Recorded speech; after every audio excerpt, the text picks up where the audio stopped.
calabrese heads are starting to come thick and fast now. I've noticed quite a few of them have not fully gone green. Still got a bit of yellow tinging. I'm sure they'll be alright. So I'm going to get the knife out and crop a few. I'm doing the final picking of the peas now. The easiest way to do this is actually just pull the pea plant out of the ground. Anything on it, harvest, nothing left, chuck it for the compost heap. So that's all the peas gone for this year. Really happy with the harvest we've had. And there's the last of them there, with a couple of 3 heads of broccoli, or half a dozen. And say them are Ironman the broccoli are. This is the bed with the outdoor tomatoes in, and got 2 rows of beetroot running up the middle. Tomatoes are starting to need harvest now. I can see quite a few red ones, so rather than risk damaging the beetroot, I'm going to pull them up. This bed, like quite a few of those, have been a bit neglected. Weeds took half as well, but hopefully, well, I can see we've got some decent beetroot. This red variety in here on this row is called Pablo.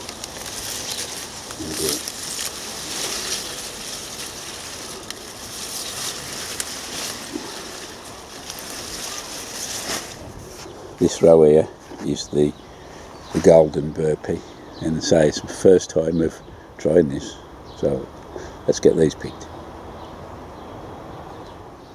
This is the crop of the Pablo, and it is quite noticeable. The ones in the middle of the row is much smaller crop than those on the outer, but even so, I'm more than happy with that lot. So that's Pablo. I'm just moving along here now. This is the golden burpee. So it's the first time I've grown it for me. And there is some decent size crop there. There's a and by the side of one, you can see there. Looking forward to trying this because I've never tried anything other than the conventional red beetroot. The harvesting of those 2 lots of beetroot has cleared the paths each side now of the outdoor tomatoes. Makes it easier to harvest. I don't know if you can see there, there's quite a few there. I don't know how long they've been ready, but I'll do a picking and see what we get.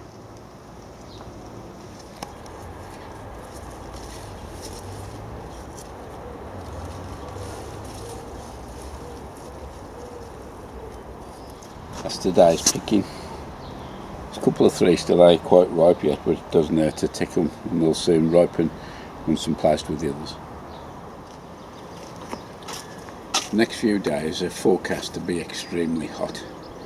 So you've just seen me harvest the beetroot out of the beds. I've got some in the veggie pod now. I want to clean this to try and get some more crops on to get established, ready before the temperatures start dropping into water.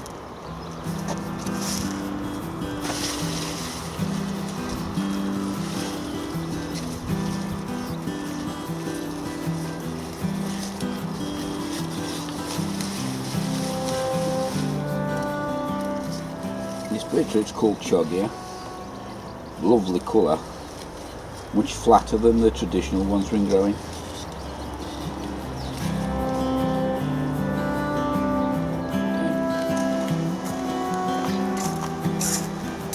This is a veggie pod harvest. Beetroot is Choggia. There's about 4 plants there, and the radish, French breakfast 3. Nice size on both.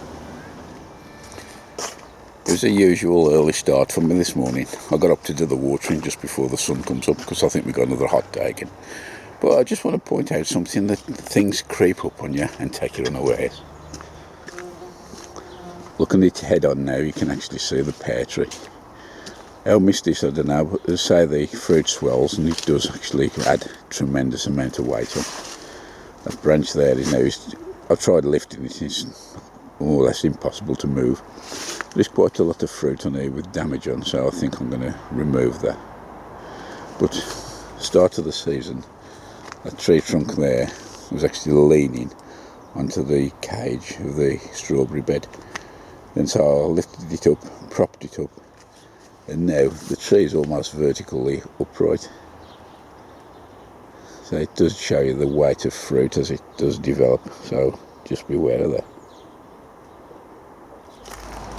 a fellow plot holder give me a shout out and tell me the Mr. Mole had arrived on his plot, and we've got 5 visible mounds here, and just like mine, it's bang in the middle of his asparagus bed.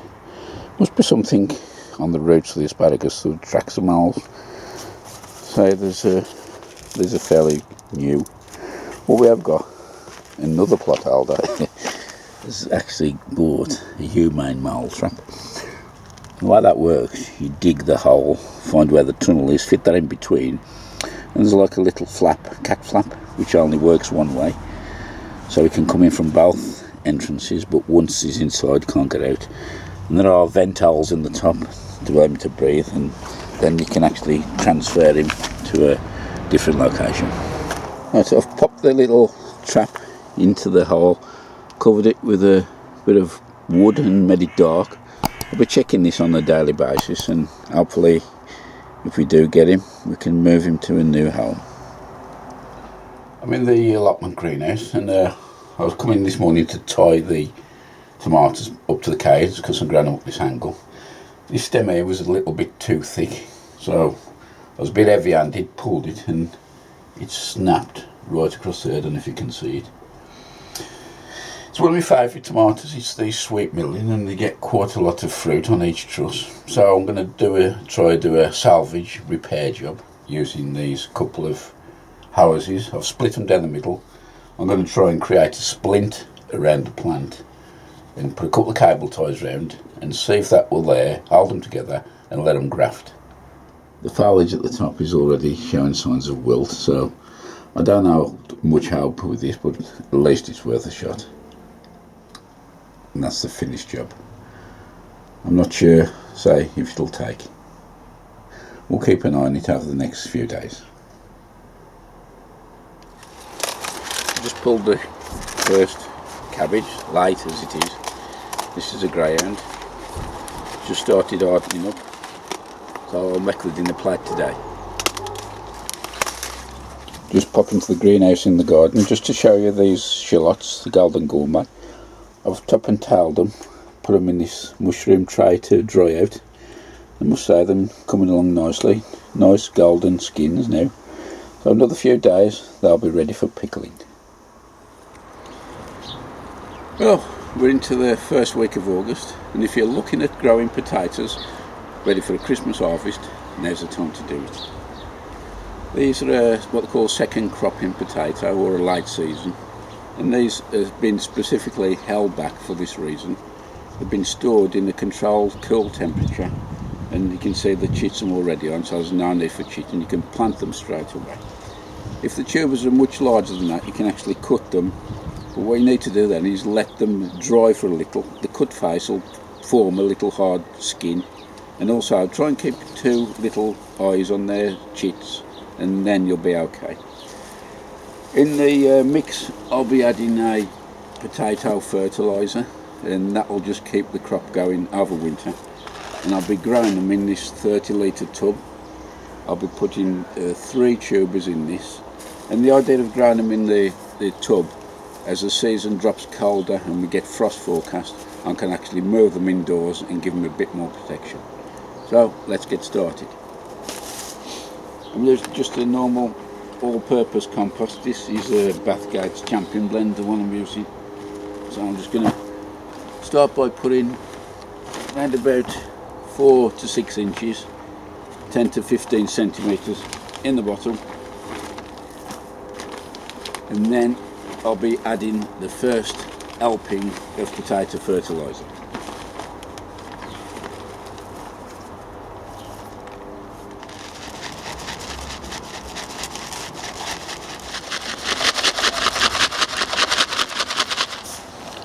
I'll just mix this in with the first layer of compost now.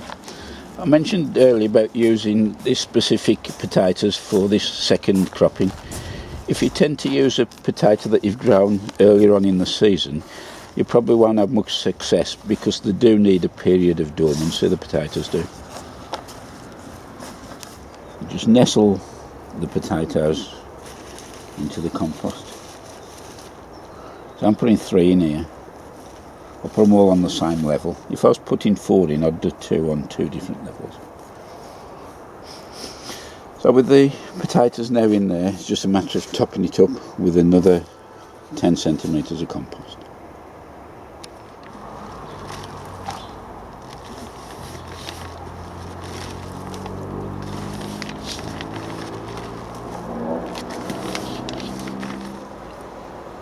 I've added 4 inches, about 10 centimetres of compost on top of the tubers, and I'll just let them grow away now. Once the spruts make an appearance through the top of the compost, I'll be adding more compost and gradually lifting the level of the soil up to just below the rim of the container. Now you can actually put the compost right the way in now to the required level and leave it, but on this occasion I'm going to leave it low because I think the soil will warm up a lot quicker in this current temperature, and then we can add more as we go along. I'll give them one watering as it is just to settle them in, but once the roots start going out, the potato tubers contain a lot of water on their own, so there's no requirement really to keep watering and risk rotting. One final job, remember to add your label.